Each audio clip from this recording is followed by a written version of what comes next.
All right, I am about to work question number 2, not 6. About to do question number 2 from the 2024 AP Calculus BC exam. This was a BC specific question with a calculator available, and let's see what we have. BC particle motion. These are usually very nice. Usually very nice. All right, so let's see what we have. Particle moves along the xy plane. We have the velocity components. We have x prime and y prime at t equals 2.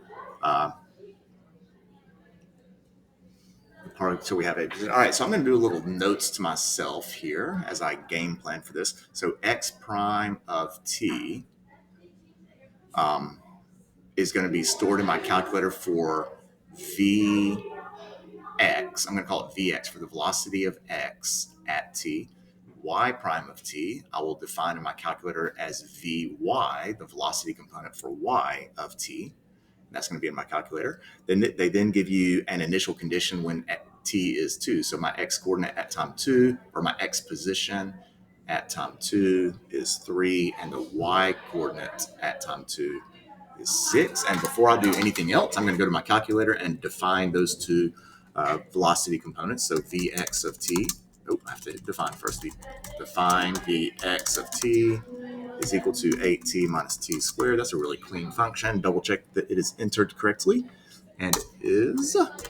Define Vy of t equals, this one's a little bit uglier, negative t plus the square root of t to the 1.2 plus 20.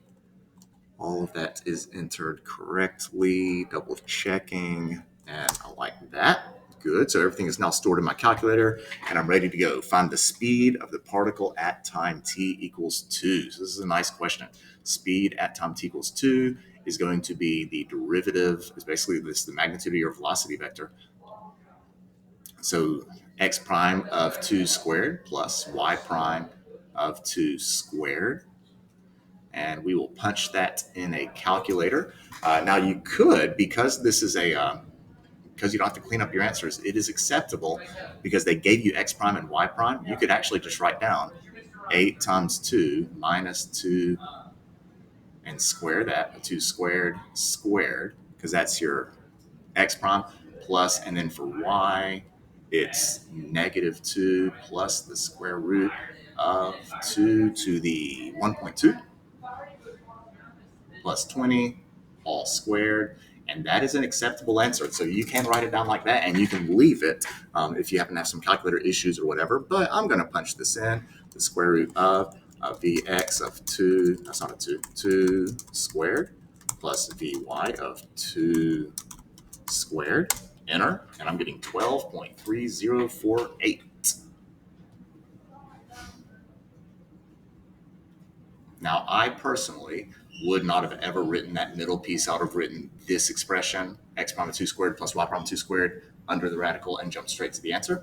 But I just wanted to show you that that would be an acceptable option. Find the total distance traveled on 0 to 2, show the setup. So these are pretty canned questions. These are nice questions.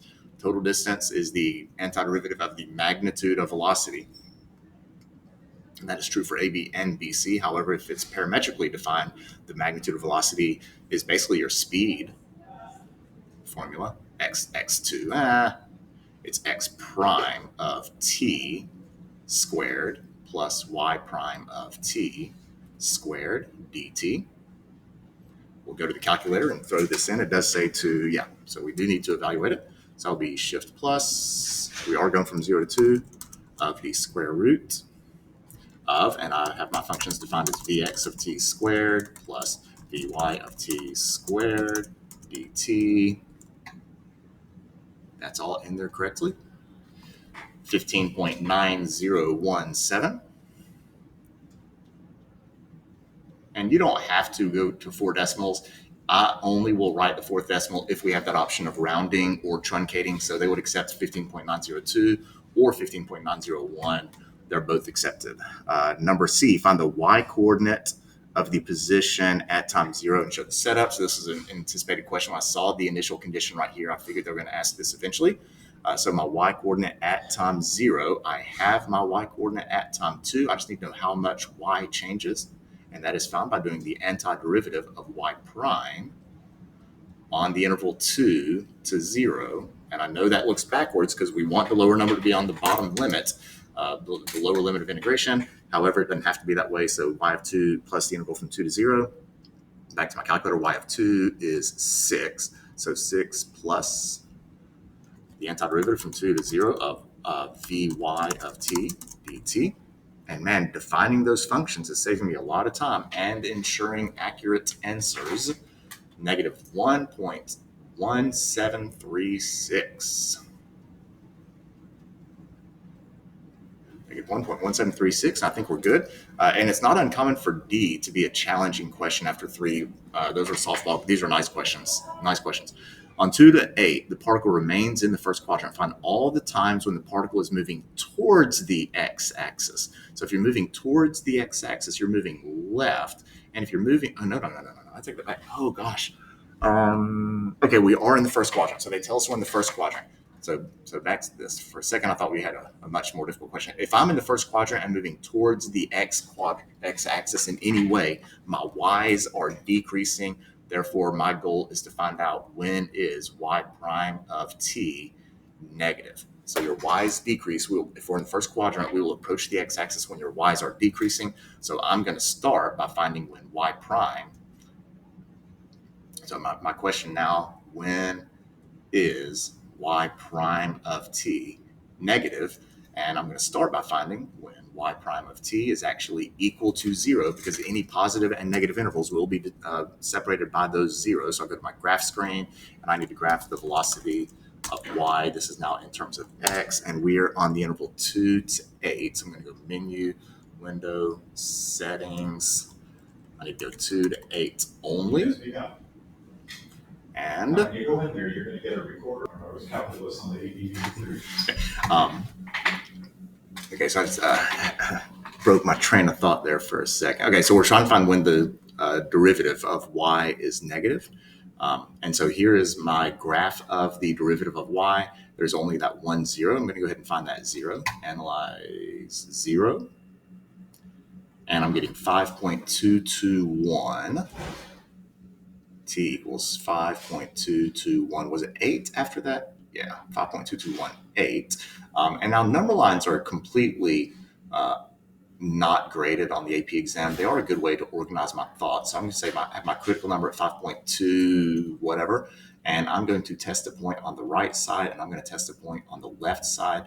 And all I have to do is have mathematical expressions showing when the derivative is positive and when the derivative is negative. And I don't have to plug it in, because I can look at the graph and I can tell that the left side of that 0, we're above the x-axis. On the right side, we're below the x-axis. So my acceleration, or my derivative, is negative on the right side of 5.2. And that will be all of the times on the interval 2 to 8 during which the particle is moving towards the x-axis. And so I'm going to type this out. The particle is how they describe it. Okay, the particle is moving towards the x-axis on the interval 5.2218 less than t less than 8, because y prime of t is less than 0 on that interval. And I have all of the supporting work to back that claim. So there is question number 2. Pretty nice. Particle motion in BC usually is very nice and kind of canned question. So hopefully this was a good way to kind of get into the AP exam. And next we'll look at the 2 free response questions that were non-calculator BC specific. If you see any mistakes in this, let me know, and I'll just comment that somewhere below the video that I made a mistake.